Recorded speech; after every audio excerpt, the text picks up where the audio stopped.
ഉൽപ്പത്തി അധ്യായം 21. അനന്തരം യഹോവ താൻ അരുളി ചെയ്തിരുന്നതുപോലെ സാറായെ സന്ദർശിച്ചു. താൻ വാഗ്ദത്തം ചെയ്തിരുന്നത് യഹോവ സാറായ്ക്ക് നിവർത്തിച്ചു കൊടുത്തു. അബ്രഹാമിൻ്റെ വാർദ്ധക്യത്തിൽ ദൈവം അവനോട് അരുളി ചെയ്തിരുന്ന അവധിക്ക് സാറ ഗർഭം ധരിച്ച് ഒരു മകനെ പ്രസവിച്ചു. സാറ അബ്രഹാമിന് പ്രസവിച്ച മകന് അവൻ ഇസ്ഹാക്ക് എന്ന് പേരിട്ടു.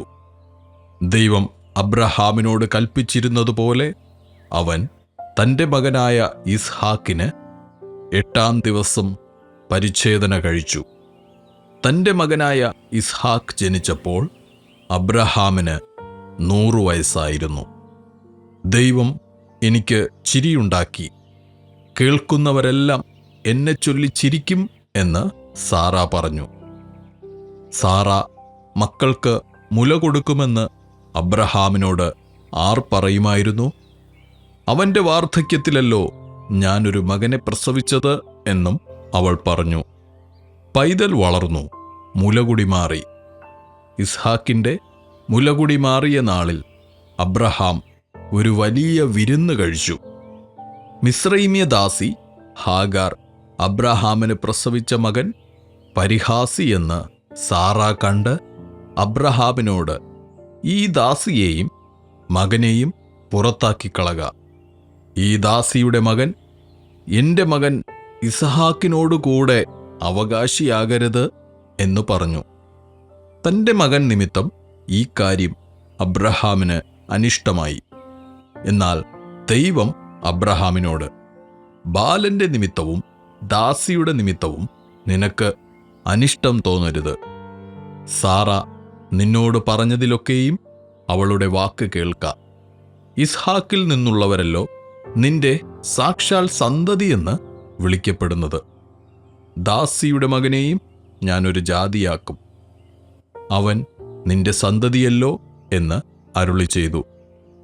അബ്രഹാം അതികാലത്തെഴുന്നേറ്റ് അപ്പവും ഒരു തുരുത്തി വെള്ളവും എടുത്ത് ഹാഗാറിൻ്റെ തോളിൽ വെച്ചു. കുട്ടിയെയും കൊടുത്ത് അവളെ അയച്ചു. അവൾ പുറപ്പെട്ടുപോയി ബേർഷേബ മരുഭൂമിയിൽ ഉഴന്നു നടന്നു. തുരുത്തിയിലെ വെള്ളം ചെലവായ ശേഷം അവൾ കുട്ടിയെ ഒരു കുറുങ്കാട്ടിൽ തണലിലിട്ടു. അവൾ പോയി അതിനെതിരെ ഒരു അമ്പിൻപാട് ദൂരത്തിരുന്നു. കുട്ടിയുടെ മരണം എനിക്ക് കാണേണ്ട എന്നു പറഞ്ഞ് എതിരേ ഇരുന്ന് ഉറക്കെ കരഞ്ഞു. ദൈവം ബാലന്റെ നിലവിളി കേട്ടു. ദൈവത്തിൻ്റെ ദൂതൻ ആകാശത്ത് നിന്ന് ഹാഗാറിനെ വിളിച്ച് അവളോട്, ഹാഗാറെ, നിനക്കെന്ത്?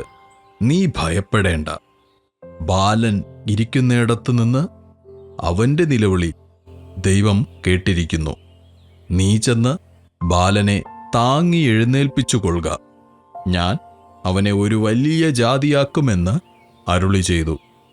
ദൈവം അവളുടെ കണ്ണു തുറന്നു. അവളൊരു നീരുറവ് കണ്ടു. ചെന്ന് തുരുത്തിയിൽ വെള്ളം നിറച്ച് ബാലനെ കുടിപ്പിച്ചു. ദൈവം ബാലനോട് കൂടെ ഉണ്ടായിരുന്നു. അവൻ മരുഭൂമിയിൽ പാർത്തു. മുതിർന്നപ്പോൾ ഒരു വില്ലാളിയായിത്തീർന്നു. അവൻ പാരാൻ മരുഭൂമിയിൽ പാർത്തു. അവൻ്റെ അമ്മ മിസ്രയീം ദേശത്തു നിന്ന് അവന് ഒരു ഭാര്യയെ കൊണ്ടുവന്നു. അക്കാലത്ത് അബീമേലെക്കും അവൻ്റെ സേനാപതിയായ പീക്കോലും അബ്രഹാമിനോട് സംസാരിച്ചു. നിന്റെ സകല പ്രവൃത്തിയിലും ദൈവം നിന്നോട് കൂടെയുണ്ട്. ആകയാൽ നീ എന്നോടോ എൻ്റെ സന്തതിയോടോ എൻ്റെ കുലത്തോടോ വ്യാജം പ്രവർത്തിക്കാതെ ഞാൻ നിന്നോട് ദയ കാണിച്ചതുപോലെ നീ എന്നോടും നീ പാർത്തുവരുന്ന ദേശത്തോടും ദയ കാണിക്കുമെന്ന് ദൈവത്തെ ചൊല്ലി ഇവിടെ വച്ച് എന്നോട് സത്യം ചെയ്യുക എന്ന് പറഞ്ഞു. സത്യം ചെയ്യാം എന്ന് അബ്രഹാം പറഞ്ഞു.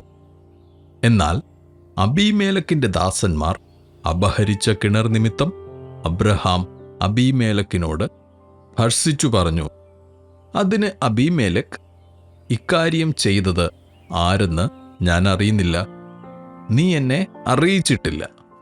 ഇന്നല്ലാതെ ഞാൻ അതിനെക്കുറിച്ച് കേട്ടിട്ടുമില്ല എന്നു പറഞ്ഞു. പിന്നെ അബ്രഹാം അബീമേലെക്കിന് ആടുമാടുകളെ കൊടുത്തു. അവർ ഇരുവരും തമ്മിൽ ഉടമ്പടി ചെയ്തു. അബ്രഹാം 7 പെണ്ണാട്ടുകുട്ടികളെ വേറിട്ട് നിർത്തി. അപ്പോൾ അബീമേലെക്ക് അബ്രഹാമിനോട്, നീ വേറിട്ട് നിർത്തിയ ഈ 7 പെണ്ണാട്ടുകുട്ടികൾ എന്തിന് എന്ന് ചോദിച്ചു. ഞാൻ ഈ കിണർ കുഴിച്ചു എന്നതിന് സാക്ഷിയായി നീ ഈ 7 പെണ്ണാട്ടുകുട്ടികളെ എന്നോട് വാങ്ങണം എന്ന് അവൻ പറഞ്ഞു. അവർ ഇരുവരും അവിടെ വെച്ച് സത്യം ചെയ്യുക കൊണ്ട് അവൻ ആ സ്ഥലത്തിന് ബേർഷേബ എന്ന് പേരിട്ടു. ഇങ്ങനെ അവർ ബേർഷേബയിൽ വെച്ച് ഉടമ്പടി ചെയ്തു. അബീമേലെക്കും അവൻ്റെ സേനാപതിയായ പീക്കോലും എഴുന്നേറ്റ് ഫെലിസ്ത്യരുടെ ദേശത്തേക്ക് മടങ്ങിപ്പോയി. അബ്രഹാം ബേർഷേബയിൽ ഒരു പിച്ചുല്ല വൃക്ഷം നട്ടു. നിത്യദൈവമായ യഹോവയുടെ നാമത്തിൽ അവിടെ വെച്ച് ആരാധന കഴിച്ചു. അബ്രഹാം കുറെ കാലം ഫെലിസ്ത്യരുടെ ദേശത്ത് പാർത്തു.